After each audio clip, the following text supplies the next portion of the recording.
Chemical bond. Today we are going to study about chemical bond. The force which acts between two or more atoms to hold them together as a stable molecule is called a chemical bond, and this phenomenon is called chemical bonding. As we know that noble gases, they have stable electronic configuration. They have 2 or 8 electrons in their outermost shells, so they do not gain, lose or share electrons. But atoms of other elements, they have unstable electronic configuration. Their outermost shell is incomplete, so they gain, lose or share electrons. And for this, when they attain suitable electronic configuration of their nearest noble gas by transfer of valence electrons from a metallic atom to non-metallic atom, so a chemical bond is formed between the two atoms. Then this type of bonding is called electrovalent bonding. Then another type of chemical bond, mutual sharing of electrons between two pairs of atoms of non-metallic elements. The chemical bond is formed due to mutual sharing of electrons between the given pairs of atoms of non-metallic elements. The chemical compound is formed, and this chemical compound is called covalent compounds. To achieve stable electronic configuration, it must have 2 electrons in the first shell, like that of noble gas helium, that is duptetrol, and 8 electrons in its outermost shell, like that of noble gas other than helium, that is octet rule. So the chemical combinations of atoms, they involve redistribution of electrons so as to leave each atom with a stable electronic configuration, that is octet or duplet. Lewis dot structure, which is named after Gilbert and Lewis, who introduced in his 1916 research. It is also known as Lewis dot diagram, electron dot diagram, Lewis dot formula, Lewis dot structure and electron dot structure. They are the diagrams that show the bonding between atoms of a molecule and the lone pair of electrons that may exist in the molecule. Now, we can see the Lewis structure of atoms of different elements. Here in carbon, as we know that the carbon is having atomic number 6, so the electronic configuration is 2, 4. So the outermost shell, it is containing 4 electrons, and those 4 electrons, it will be sharing with another atom. So these 4 electrons, where the sharing is required, carbon is shown in this way. Then hydrogen, as it is having 1 electron in its outermost shell, it can share with the atom of another element which also requiring 1 electron. So again it is shown in the form of Lewis structure like this. Then phosphorus is having 15 atomic number, so it is having 5 valence electrons.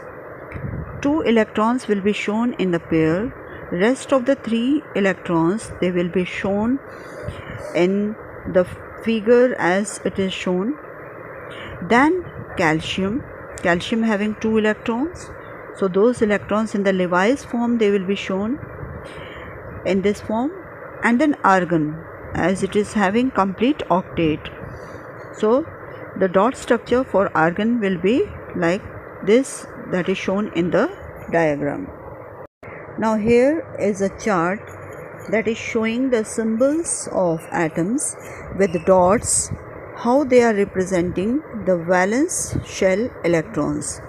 Hydrogen, helium, lithium, beryllium, boron, carbon, nitrogen, oxygen, fluorine, neon, sodium, magnesium, aluminum, silicon, phosphorus, sulfur, chlorine and argon. So there are three types of bonding. First is ionic bonding, that is also known as electrovalent bonding. This bond, which is formed between the atoms by transfer of one or more electrons from the atom of metallic element to the atom of a non-metallic element. Then covalent bonding, it is formed by the sharing of electrons between the given pairs of atoms of non-metallic element. Then metallic bonding, it occurs between the atoms of a metal in the free state. In electrovalent or ionic bonding, we can see that the electrons, they are transferred between valence shells of atoms. They are made up of ions, not molecules. So ionic compounds which are formed due to ionic bonding, they are called salts or crystals. Ionic bonding or electrovalent bonding, it is formed between metals and non-metals. Metals, they lose electrons and non-metals, they gain electrons. Here is the example of ionic bond which is formed between sodium, that is 1 plus, and chlorine, that is 1 minus. So ionic bonds, there we can see that it is existing between metal and non-metal. Metal is losing electrons to form cations and non-metal is gaining electrons to form an ion. So the electronegativity between metal and the non-metal must be greater than 2. So ionic bond results from positive to negative attraction. As we know that as there is a large charge, there is stronger attraction, and if there is a smaller ion, there is a stronger attraction. So in this way, the Levi's dot formula, it helps us to predict the correct formula of the ionic compound, that is a compound which is made up of metallic and non-metallic elements. So the ionic compounds which are formed due to ionic bonding, they have many properties. First property is that ionic compound, they always exist in solid state. They have definite geometric pattern. They have high melting and boiling points because there is strong forces of attraction existing between the ions. They are good conductor of electricity either on the molten or in the fused state. They do not conduct electricity in the solid states because the ions, they are not free to move. They are soluble in polar solvents like water. As solvents, they interact with the ions of the ionic solids. The chemical reaction between ionic compounds in aqueous solution involves the combination between the ions. Such reactions, they are called as ionic reactions. Covalent bonding. Covalent bonding exists between non-metallic elements which have similar electronegativity. They are formed always by sharing electron pairs. They form stable non-ionizing particles. They are not conductors of any state.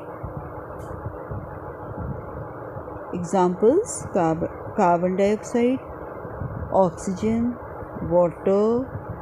We can easily see the single covalent bond between the hydrogen forming a hydrogen molecule. That is why we always write the molecular formula of hydrogen as H2. Now, double covalent bond which is formed between the atoms of oxygen, where sharing of 2 electrons is there. So now that is why we write oxygen as O2. Then triple covalent bond, that is being formed between 2 nitrogen atoms, where sharing of 3 electrons is done.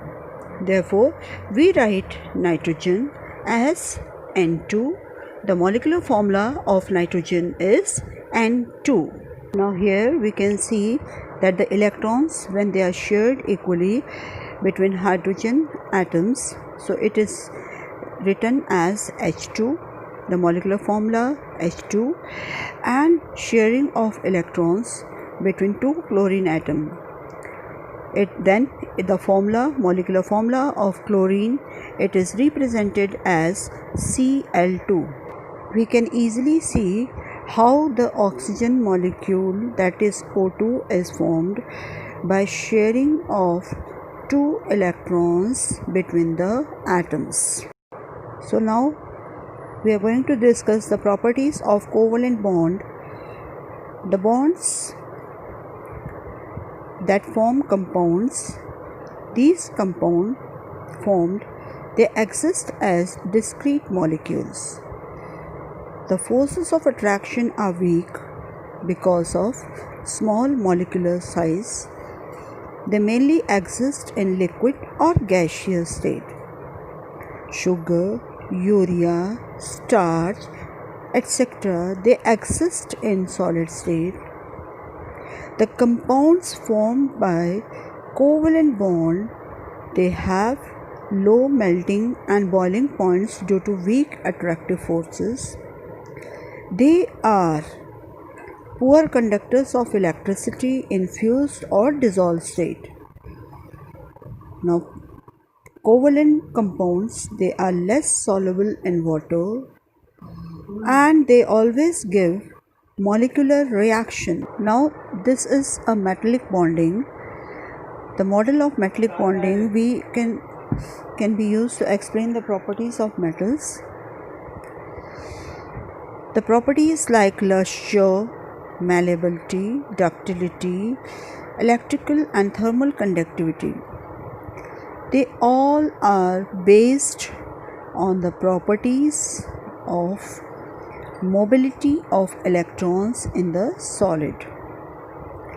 Now the strength of metallic bond, it varies depending on the charge and size of the cations. So the melting points of metals, they vary as well. Some have high melting point and some metals have low melting point. Thank you children for watching this video.